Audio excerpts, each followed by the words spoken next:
even know if I know. I just thought somebody might know. It's interesting, though, how maybe in the beginning, this name wasn't necessarily given in a positive way, but yet how it became a very fitting and even honorable name for Gideon, okay? Because this was a bad rebuke ultimately to the non-existent deity Baal, who was utterly unable to respond. So Gideon goes in, tears down these altars, builds an altar to the Lord, to Jehovah, to Yahweh on top of it. And what does Baal do? Nothing.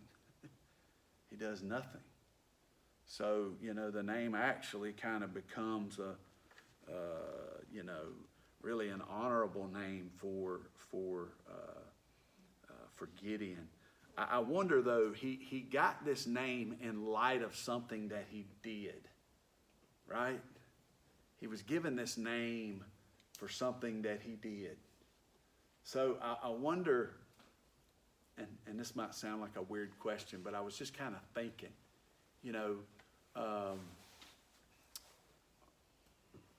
what name would you be given? I mean, what would the word, because this is like, again, it's almost like the word Christian.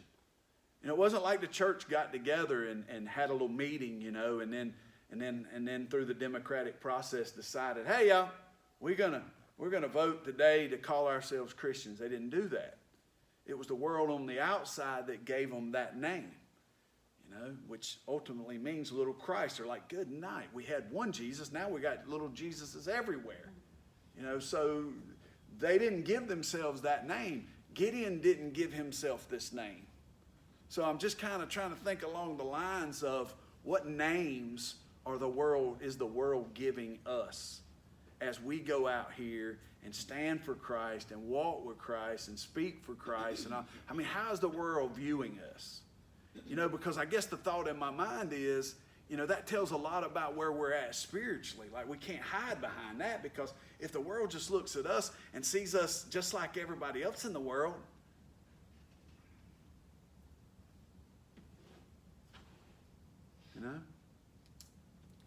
So just something to think about, because like I said, this name took on a lot of meaning in Gideon's life. Again, maybe intended negatively in the beginning, but then became really something very honorable for him, because he did something that he had a right. Remember what the Bible said. He didn't do it during the daytime. He did it at night, because he knew that it was very costly for him to do that. And that's the thing that we see. Listen, I'm telling you, it will cost every single one of us in this room to truly walk with God. It will cost us. So we can do whatever we want to with that, but I think sometimes in America, our comfort, convenience, security, all of those things are things that, I just don't know that we're willing to really give up, man, when it comes to being genuinely surrendered and serious about our relationship with God. So anyway, just a thought. What do you think about what the Lord says in verse 2?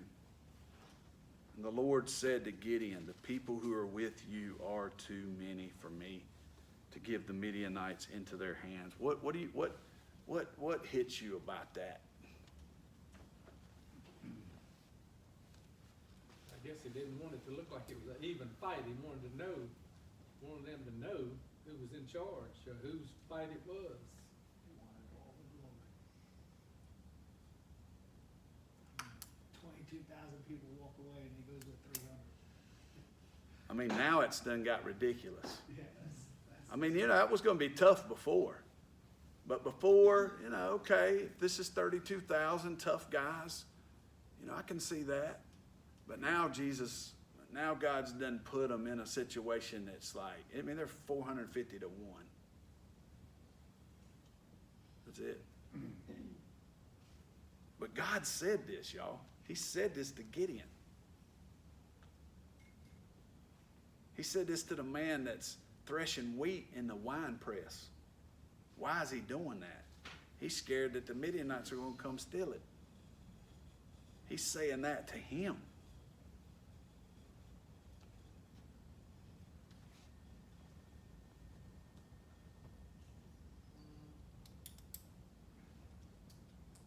There's too many. So what hits you about that? True.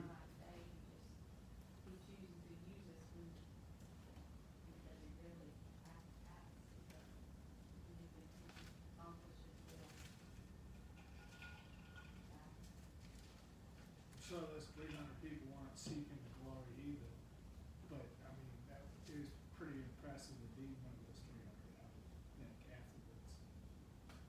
Okay. I think about the story that was told by a fighter in the 7-day war in Israel. That they were just, all but whipped. And there was one tank left. And this guy stayed with the tank and fought, said, I'll fight as long as I can. But the enemy all of a sudden just turned around and they all started fleeing away from him. And it was told that the reason they fled because they saw thousands and thousands of tanks. So God put the picture there in front of them and scared them away. Yeah. Yeah.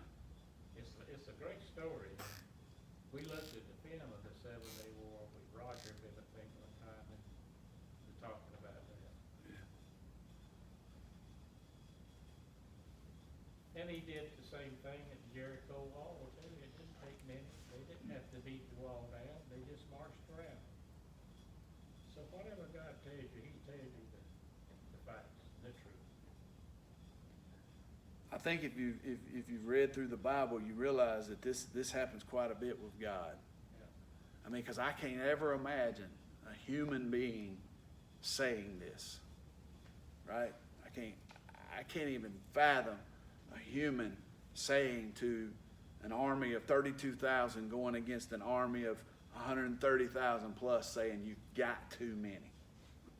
Because naturally the human mind's thinking what? Yeah, too few. We don't have enough. We need to go scrounge up some more, right? And so I cannot help. Again, this is not just one isolated event. This is throughout the Scripture, throughout the Bible, just over and over and over and over again. Harry shares the deal about Joshua and Jericho and all that. Just all of these stories, though. But let me ask y'all something. Has God changed? Is he not the same yesterday, today, and forever? So my question is, and I'm just asking a question, if we're on the same page with God these days, why are we not doing stupid stuff? Help me with that. Argue with me. And I mean stupid stuff as in the world, because this is stupid. From man's perspective, this is utterly ridiculous. So if y'all are telling me he doesn't change, he's the same yesterday, today, and forever, why are God's people not doing crazy things? Because they brought it to the American dream.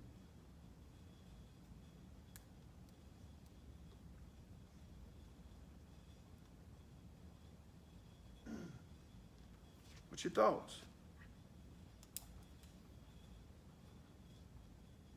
We're not listening. Gideon he was listening to God, and we're like tuned in to everything else but. Great point. Great point. So maybe we're, like Sean, going after something else, too busy, too distracted to listen to what God's saying. What else comes to mind?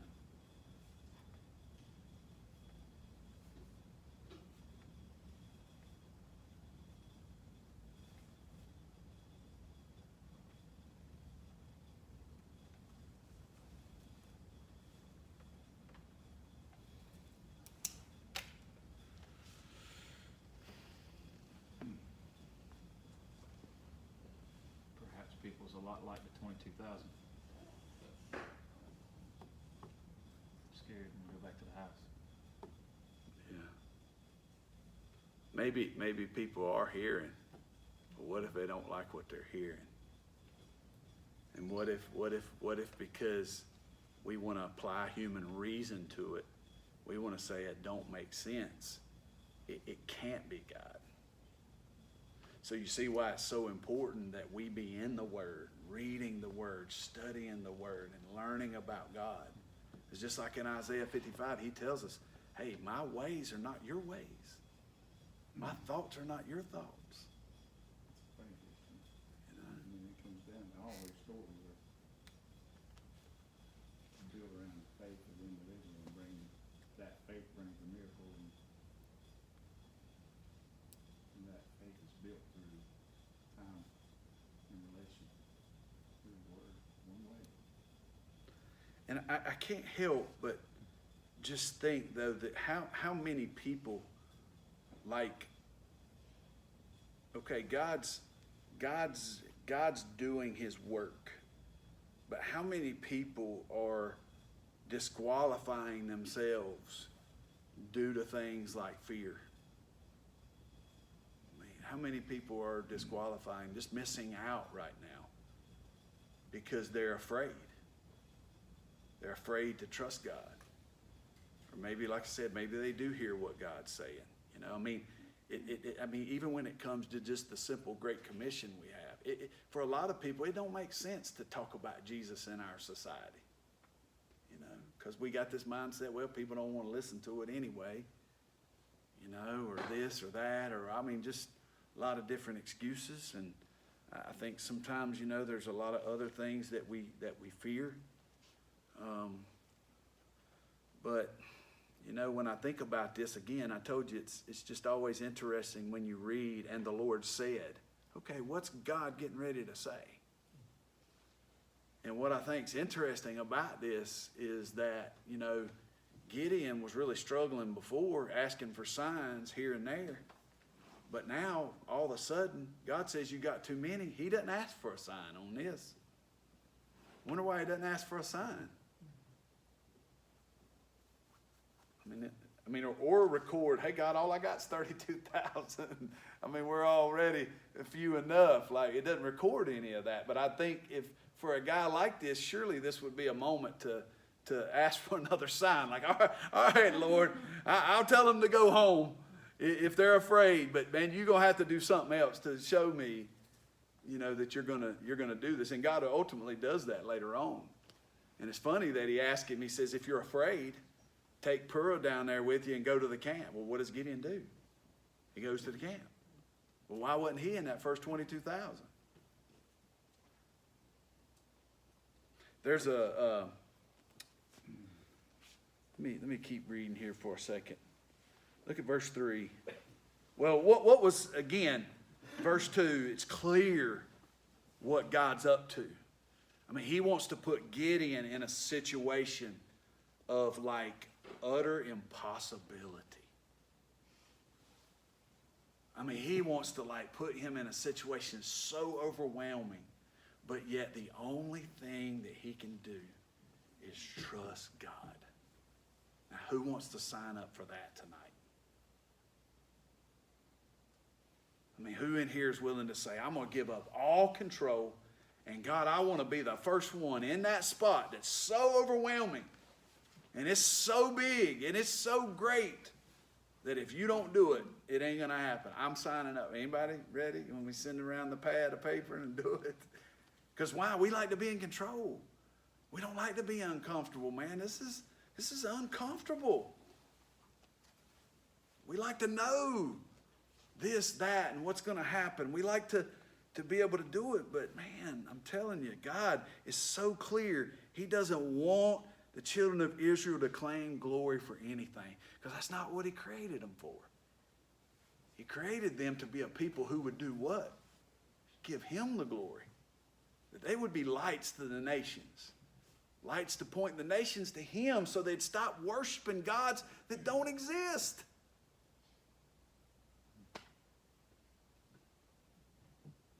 So he said, verse 3, therefore proclaim in the hearing of the people, saying, whoever's fearful and afraid, let him turn, depart at once from Mount Gilead. And 22,000 of the people returned, and 10,000 remained. Now, that's what I wanted to highlight, the end of verse 3.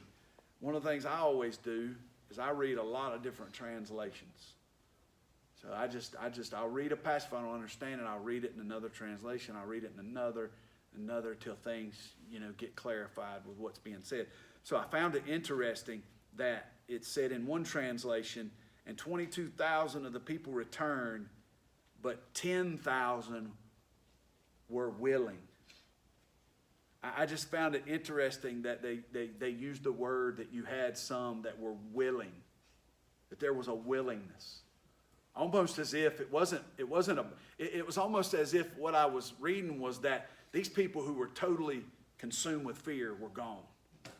But you had some, I'm sure, that were confused and a bit afraid, but they were just willing, man. They had an eagerness there. And that's important. Because, hey, you see with Gideon as he continues this journey, it's not like fear is totally gone. He's still dealing with it. And I think Gideon is so humbling when I think about old Gideon, because it's just, he reminds me of me. He reminds me of me, and it's kind of like God has said so many times, Gideon, you're going to do this. I'm with you. But it's like it's not clicking. It's like, oh, I heard you say that, but can you just remind me again of that, before I go out here and make a fool out of myself,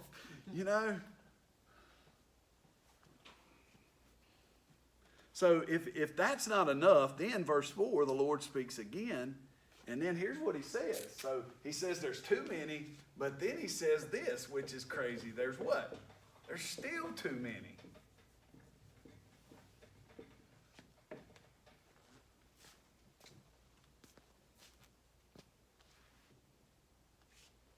So then you've kind of got this elimination process, right? Fear weeded out 22,000. Let me ask you this. What weeds out the 9,700? What really is it? Fear? Well, that I think applies to the first group. I'm talking about this group here that the Lord said he would test them. They all go down by the river or by the brook, all right?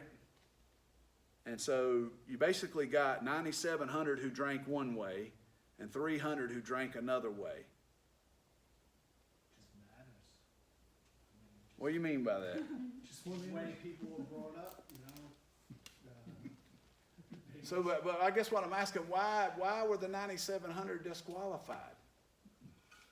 What disqualified for them? And I'm just, based on reading other translations, it's almost like they got down on their knees and they stuck their face into the water and started drinking that way, versus, maybe they got on their knees or maybe they stood, but the other group cupped the water in their hands and drank like this. Well, they were staying vigilant, the ones that drank like that, Okay, keeping an eye on the okay, situation. I get that. I see that. That comes from an old cowboy movie. Yeah. But a lot of people believe that. A lot of people believe that about this passage, that the reason that that group was chosen is because they were more watchful, they were more alert. They didn't totally give themselves over to their natural needs. What do y'all think? Am I missing something here?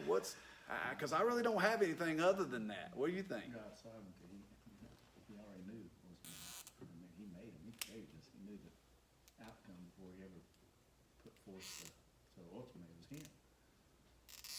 What do you mean? You have to help me on that one. So, well, it's not like he didn't know what was gonna happen when he did it, Okay. right? So from that perspective, he already knew it was the beginning before the end thing we talked about, the end before the beginning, you know what I'm saying? Kinda gets back to that whole thing, that's kind of the way the whole thing revolves, sort of. Okay. I don't think he used it as a means to commend them or condemn them. I Okay. think it was just saying, hey, I'm gonna reduce it so that I'm glorified. That's the way to reduce it, he knew it was Gotcha. Well, and that's interesting you say that, because it really doesn't, it doesn't say anything. The text doesn't give you a reason. It just, these men naturally going down, getting water, they divided themselves into two different groups. Okay? But the majority definitely chose to get down, put their face in the water, and go about it that way. But you're right. Go ahead. I've actually seen it studied in both, two different ways on both of them people, because there's so many different ways that people interpret that. They say that one group of the people say that when they lap like dogs, it's how, like when a dog actually is drinking water, that their tongue creates a bowl. And right, whenever it's licking down, it brings it up. So it talks about how people would actually be down and be kind of squatted and lapping like dogs, and actually taking and bringing water up fast to themselves, right? Yeah. That they were on guard that way. And then I've also heard it where, you know, like you say, where they were actually down kind of prostrate before God, where they were literally laying there drinking water. But the opposite of the one where they're lapping it and, you know, just being wasteful like that would be the one who was kneeled down on their knees, and they would actually take water and cup it with like both hands and use it like to sip, right? And so just as an illustration there. Well, one thing about submerging your mouth down under the water, you're not getting any trash that floats. You're getting good, clean water when you get it deeper. How can you drink with your mouth and your nose underwater? You don't breathe when you swallow. Doesn't that all get back to man though, instead of God? Right? I mean, if you got your head off track, you'll drink, right? The Lord gets your mouth in there. Just think. How about swallowing seafood? Anyways, that's a rabbit trail. Hey, Jeremy, you want to come up here, man, and do that again? And give us a visual on that. Get a demonstration. Yeah, come up here, Jeremy, because just let everybody see what we just got to see back there.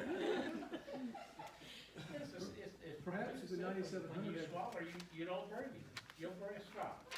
Swallow. Well, I think too, it's things like this that in a way they challenge me, but in another way they kind of drive me crazy, because like I want to know it, I want to understand it. I'm like, God, what point are you trying to make here? But now I will say this: the men did not know they were being tested. They didn't know. He just took them down there. And so this is one thing that really did jump out at me that was interesting. What if God does the same things with us today? The question is, do we pass the tests?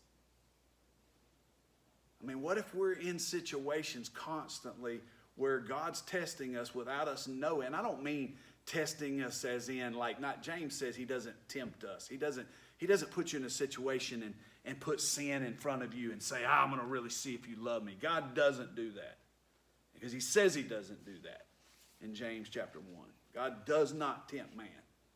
Okay, but when I say test, I just mean, are we being allowed to be in a situation that reveals where we are at the moment spiritually, and that because we are where we are, how many of us are basically disqualifying ourselves?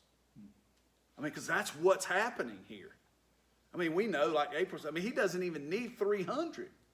He could do this himself, but 300 got to participate in this. I don't know who it was, but somebody said something about the honor of being a part of the three. Was it you? Something about the honor of being a part of the 300. I mean, that should be your aspiration. That should be my aspiration, to be a part of that unique group that's willing to go with God when God's saying crazy things like, you got too many. And you still got too many. And then when we come down to this this whole deal, well, another thing, and I'll just throw this out and we'll be done, but like, what's the dream about? Well, I just think it's interesting that, you know, the barley bread obviously represents the poor farmer Gideon, okay? I mean, it's not even wheat, man. Like if you had a barley loaf, I mean, it'd be just like a little bitty thing there, not like a larger loaf of wheat bread, you know? So the barley bread represents the poor Israel farmers like Gideon, but the tents obviously represent the nomadic people, the Midianites, the ones who were constantly traveling and living in tents. And I just think it's interesting that this guy has a dream, and his friend there is able to interpret that dream as, hey, this represents Gideon and him destroying the Midianites. I mean, that's interesting. But obviously, again, God in his sovereignty had told Gideon to go down there and get some encouragement if he were still afraid. And then so I've got to be done here. But one of the things that I want you to think about is these very strange weapons of warfare. What in the world is going on with trumpets, clay pots, and lamps? What in the world? And so I'm going to give you a little bit of a hint, because I think that, I'm going to say this not proudly, but I think I'm on to a little something that God has just kind of put together. I want you to read this, and not just the weapons that were used, but what had to happen. The trumpets had to be blown. The pots had to be broken so that the light could become visible. And so, just so happened one day, I came across 2 Corinthians chapter 4, verses 5 through 10. And so what I want you to do is I want you to read that, what's going on with Gideon, in light of 2 Corinthians chapter 4. And I want you to see if you see a little bit of fulfillment there in what Paul talks about. Very, very interesting stuff there. But it's important, and we'll talk more about this Sunday. It's important because, man, it's this all becomes a picture for how the children of Israel go from where they are, being oppressed, defeated by the enemy, just barely surviving, to beginning to walk in victory, the victory that God had already said they had. What's the key to that? Man, wow. There's some powerful stuff in there and what's going on that I know, I feel with all my heart, it's really what God was showing Paul. And how, because see, Paul, the only scriptures he had was the Old Testament at the time. That's all he had. So he's reading and he's trusting, and God's giving him understanding, revelation of it all. And so, I just see these two things coming together in a powerful way, that teach us how to be victorious, but not only that, but to do our job as deliverers in this life instead of just barely making it by, because how many of us, just kind of live from day to day just feeling like, man, the devil's just kicking my behind. He just got me again today. He's and we just live in this way. And man, that ain't the way God created us to live. So see if you can't dig it out, study it, read it, meditate on it, and we'll look